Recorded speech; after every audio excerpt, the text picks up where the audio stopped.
fibebahana sy famelan-keloka zay no amin'ny tianantsika ny herinandro no ny rahantsika manasanao aritra hatramin'ny farany.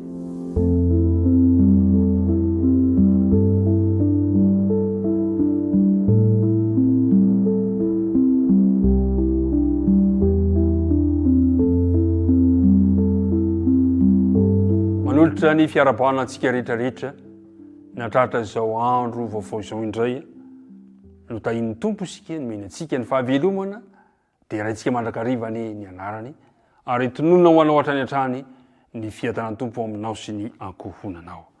Andeha hiaraka hivavaka isika raha nomboka izao dinika hifanaovantsika izao. Andriamanitra ray eo, misaotranao izahay ny fotoana izay omenao anay ankehitriny hiaranay mandinika ny teninao. Amela mandrakariva ny elokay, aoka mbo vita fihavanana aminao izahay. Ary ny fanena masina ne arotsaka ao temponay, ampianatra anay hitarika anay ao amin'ny marina rehetra. Tononona sy angatanay ny vavaka aminaran'i Jesosy. Amen. Le andinina atao tadiana mandrakariva no manomboantsika izao fiarahana izao. Jaonina voalohany toko voalohany ka ny andininy fahasivy manao hoe raha miaiky ny fahotantsika isika dia mahatoky sy marina izy ka mamela ny fahotantsika sy manadio antsika ho afaka amin'ny tsy fahamarinana rehetra. Misaotra ny tompontsika noho ny amin'izany satria vonin'Andriamanitra. Tsy mahafinaritra ve izany mahazo famelan-keloka? Tsy tiantsika ve izany azo fanadiovana izany? Tany tantara lasa tany raha mbola tsy lavitra ny tany nampanantenaina azy zanak'Israely dia nitoby teo ambanin'ny andro rahona tao amin'ny tany lemaka izy ireo. Efa niakina teo amin'ny atin'ilay Ezipitra manarina ny tapon'ny tenibohitra i Mosesy tamin'izay fotoana izay. Ka ny fihevitra izy ireo efa maty izy izay, na izy maty ny anoanana na maty ny afo mandevona tao tapon'ny tenibohitra. Vokatra ito zavatra izay tsy hita fandromandry reto vahoaka feno olona avy amin'ny firenena samy hafa miaraka tamin'izy ireo nivoaka avy tao amin'ny Egypta. Dia ino izy ireo fa niazakazaka nanodidina ny tranon'ilay misy an'i Arona. Dia niteny tamin'ny Arona nitaky hoe anamboary sampo anay izahay ho saritany masonay. Noho ny fanahiny Arona ny ainy dia indro i Arona fa ananaiky. Hitantsika izany tantara izany amin'ny Exodosy faharoa amby telopolo ka hatramin'ny fahaefatra amby telopolo.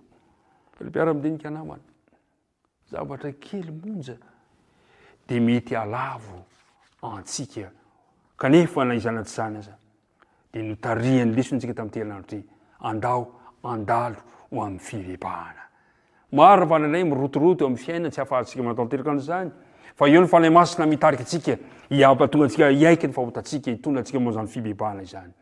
Resantsika ihany koa ny amin'ny fahasoavan'Andriamanitra zay ampo antsika ary ny zavatra noresantsika ho maro zay tena mahafinaritra sy zava-dehibe dia omeny antsika ilay akanjo lavo vidy dia ny akanjo mpahamarinan'i Kristy.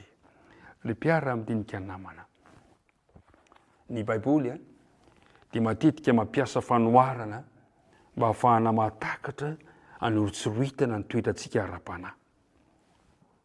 Amin'ny bokin'ny Osea toko 10, andininy 12 dia milaza an'izany izy.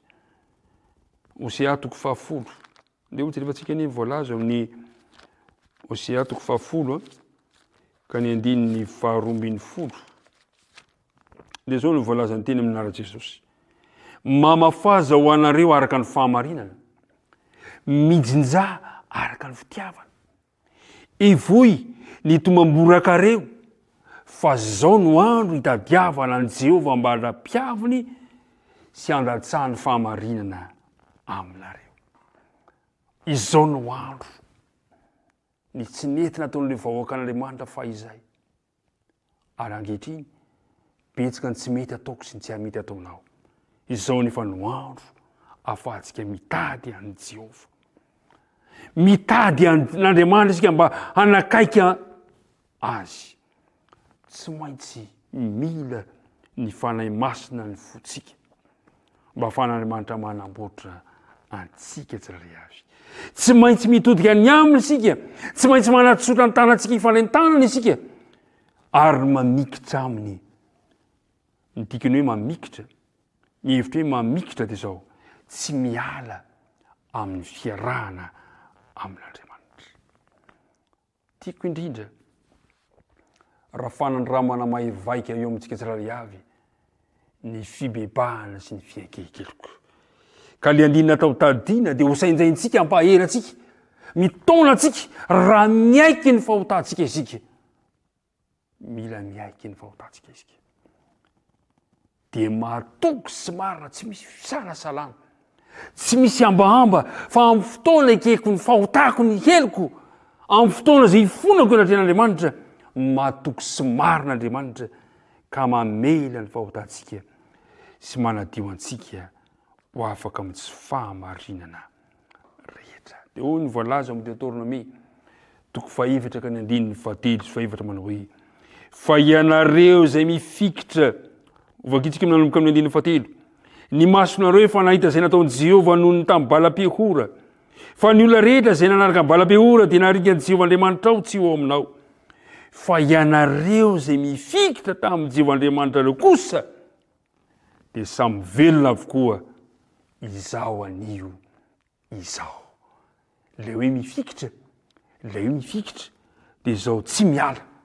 Le hoe mifikitra dia le olona nandalo ny fanandramana, ny fibebahana sy ny fiankehikeloko. Dia reo izy izay nifikitra tamin'i Jehovah dia samy velona avokoa izao anio izao. Ianao iriko mba ho tanteraka ao aminao izany fahavelomana avy amin'ny tenin'Andriamanitra izany. Mahireza misaotra anao nanaraka ny fandarantsika nandritra izay herinandro izay. Azo antoka fa hitondra soa ho anao izany ary hahatonga antsika ho eo amin'Andriamanitra na amin'ny mora na amin'ny sarotra indrindra. Hitantana anao an'izy amin'ny ity tontolo andro ity. Andeha hiaraka hivavaka isika. Andriamanitra misaotra anao izahay noho ny dinika ny fanaovanay nandritra ny herinandro ka nampafantaranao anay fa tokony hanao ny fanandramana, ny fibebahana sy ny fiankehikeloko izahay. Tsy vitanay zany ny maha-olombelona anay satria betsaka ireo rotorotom-piainana izay tao mahavariana sy manakana anay ho amin'izany. Fa mangataka kosa izahay ny fanainao masina no hitarika anay mba hanaovanay izany fanandramana izany. Dia mitahy anay, mitahy reto mpiara-midinika rehetrarehetra reto, na izanay izay misy anay, dia aoko samy tsapa anay fa ny fahasoavanao no mbola mahatoy izao anay. Dia tantano izahay ny tontolo andronay, ny tontolom-piainanay izay mahakasika anay rehetra, dia aoko ambany fitantananao izany. Nohon'ny nasengatanay ny vavaka, nohon'ny amin'ny anaran'i Jesosy. Amen.